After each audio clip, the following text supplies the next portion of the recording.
بسم اللہ الرحمن الرحیم، السلام علیکم۔ آج کی اس ویڈیو میں ہم بات کریں گے گزشتہ 1-2 روز پہلے مفتی طارق مسعود صاحب کے بارے میں چند شرپسند عناصر نے ایک الزام لگایا کہ معاذ اللہ انہوں نے حضرت علی رضی اللہ تعالیٰ عنہ کی گستاخی کی، اور ٹویٹر پر یہ ٹرینڈ بن گیا کہ اریسٹ مفتی طارق مسعود۔ اب مفتی طارق مسعود صاحب کا شمار دور حاضر کے بڑے علماء میں ہوتا ہے۔ مفتی صاحب کی خدمات دین اسلام کے لیے بہت زیادہ ہیں، اور مفتی صاحب دن رات اسلام کی خدمت کے لیے کوشاں رہتے ہیں۔ سوشل میڈیا ایک ایسا شتر بے مہار پلیٹ فارم ہے جہاں پر سچ کو جھوٹ اور جھوٹ کو سچ بنا کر پیش کیا جاتا ہے۔ عاشقان رسول کو گستاخ رسول کا ٹیگ لگنا اور اسی طرح صحابہ سے محبت کرنے والوں کو لعین بنا کر پیش کرنا یہ عام سی روایت ہے۔ مفتی طارق مسعود صاحب پر جو الزام لگایا گیا اس کی حقیقت یہ ہے کہ 3 سال پرانے ایک کلپ میں سے ایک چھوٹا سا ٹکڑا نکال کر اس کو وائرل کیا گیا، اور معاذ اللہ یہ الزام لگایا گیا کہ مفتی طارق مسعود صاحب نے حضرت علی رضی اللہ تعالیٰ عنہ کی گستاخی کی۔ اس پر مفتی طارق مسعود صاحب کا بیان بھی سامنے آیا۔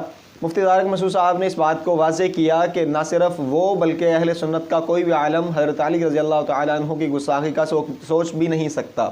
مفتی طارق مسعود صاحب نے اس بات کو واضح کیا کہ حضرت علی رضی اللہ تعالیٰ عنہ کی فضیلت، شان اور مقام و مرتبہ ہمارے ذہنوں میں اور ہمارے دلوں میں پیوست ہے، اور ان کی فضیلت کے اعتبار سے مفتی صاحب نے واضح کیا کہ جو شخص بھی حضرت علی رضی اللہ تعالیٰ عنہ کی گستاخی کرے گا وہ فوری طور پر دائرہ اسلام سے خارج ہو جائے گا۔ انہوں نے اس بات کو واضح کیا، ان کا عقیدہ ہے کہ حضرت علی رضی اللہ تعالیٰ عنہ کو اللہ رب العزت نے ایک بلند و بالا مرتبہ عطا فرمایا ہے۔ جس طرح سے اہل تشیع حضرات حضرت علی رضی اللہ تعالیٰ عنہ کی قدر کرتے ہیں، اہل سنت حضرات بھی اسی طرح سے حضرت علی رضی اللہ تعالیٰ عنہ کی فضیلت کے قائل ہیں۔ اس بات کو واضح کرتے چلیں کہ اس پر مختلف قسم کے علماء نے رد عمل ظاہر کیا، جن میں ایک بڑا نام علامہ ابتسام الہی ظہیر کا ہے، جنہوں نے اپنے جمعہ کے خطبہ میں بھی اس بات کو واضح کیا کہ مفتی صاحب پر یہ جو الزام لگایا گیا ہے یہ مرزا جہلمی کی شکست کا منہ بولتا ثبوت ہے۔ چونکہ سوشل میڈیا کے ایک بڑے پلیٹ فارم پر مرزا جہلمی کو شکست ہوئی تو اس طرح کے ہتھ کنڈوں سے مفتی طارق مسعود صاحب کو گرانے کی کوشش کی جا رہی ہے، لیکن سچ واضح ہو کر رہتا ہے اور جھوٹ کو آخر شکست کھانی ہوتی ہے۔ ہمارا مقصد بھی یہی تھا کہ مفتی طارق مسعود صاحب کے حق میں آواز کو بلند کیا جائے اور مفتی صاحب کی سچائی کا بیان آپ کے سامنے لایا جائے۔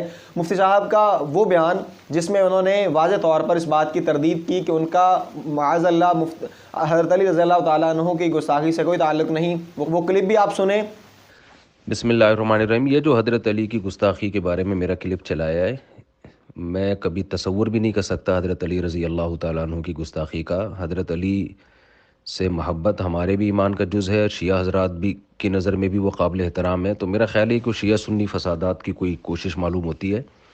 شیعہ علماء سے بھی میری بات چیت رہی ہے پہلے بھی، ہمیشہ سے بھی۔ اہل بیت کی محبت میں تو سب مشترک ہیں، تو یہ کوئی فسادات والی صورت معلوم ہوتی ہے۔ ویسے بھی آپ دیکھیں کہ میں کسی غریب کی توہین نہیں کر رہا، اس میں اس داماد کی توہین کر رہا ہوں جو جھوٹ بول کر اپنے آپ کو غریب ثابت کرتا ہے اور لاکھوں روپے کا جہیز لیتا ہے۔ خدا نخواستہ اگر غریب کی توہین میری مقصد ہوتی اور تو پھر تو سب سے بڑے مسکین تو نبی صلی اللہ علیہ وسلم تھے، جن کے گھر میں 40 دن چولہا نہیں جلتا تھا۔ تو کیا میں پیغمبر صلی اللہ علیہ وسلم کی توہین کروں گا یا میں اہل بیت کی توہین کروں گا؟ تو یہ پورا بیان جس سیاق و سباق میں ہے اس میں اتنا برا بلا جو آدمی کسی کو کہہ رہا ہے تو وہ اس داماد کو کہہ رہا ہے جو گھنا بن کے جہیز لے رہا ہوتا ہے۔ تو آپ کا داماد اگر اتنا غریب ہے، کم بخت ڈبل بیڈ بھی نہیں خرید سکتا منوس معذرت کے ساتھ، اور ڈنر سیٹ بھی نہیں خرید سکتا، واشنگ مشین بھی نہیں خرید سکتا، تو ایسے منوس کو بیٹی نہ دو پہلے تو بولے جب تیرے پاس دہلا نہیں ہے تو پھر تو غریب لڑکی سے کر جس کے پاس یہ بھی نہ ہو۔ میرے ہمیشہ جہیز کے خلاف بیانات ہوتے رہے ہیں، اور میں جہیز لینے والے داماد کو اسی طرح سخت الفاظ سے یاد کرتا ہوں۔ تو یہاں اس جہیز لینے والے شخص کو برا بلا کہا جا رہا ہے جو لالچی ہونے کی بیس پہ جہیز لیتا ہے۔ حضرت علی رضی اللہ تعالیٰ عنہ سے محبت تو بھائی ہمارے ایمان کا جز ہے، اور میرے بہت سارے بیانات ہیں حضرت علی کی فضیلت پر۔ حضرت علی رضی اللہ تعالیٰ عنہ کی توہین کا میں سوچ بھی نہیں سکتا۔ میں سمجھتا ہوں جو آدمی حضرت علی کی توہین کرے وہ اسی وقت مرتد ہے، اسلام سے خارج ہے وہ۔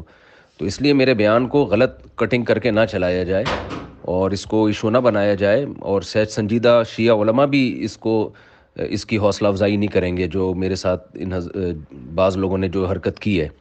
میں حضرت علی رضی اللہ تعالیٰ عنہ کی عزت کرتا ہوں اور حضرت علی سے محبت کو ایمان کا جز سمجھتا ہوں، اور حضرت علی کی توہین کرنے والے کو اسلام سے خارج سمجھتا ہوں۔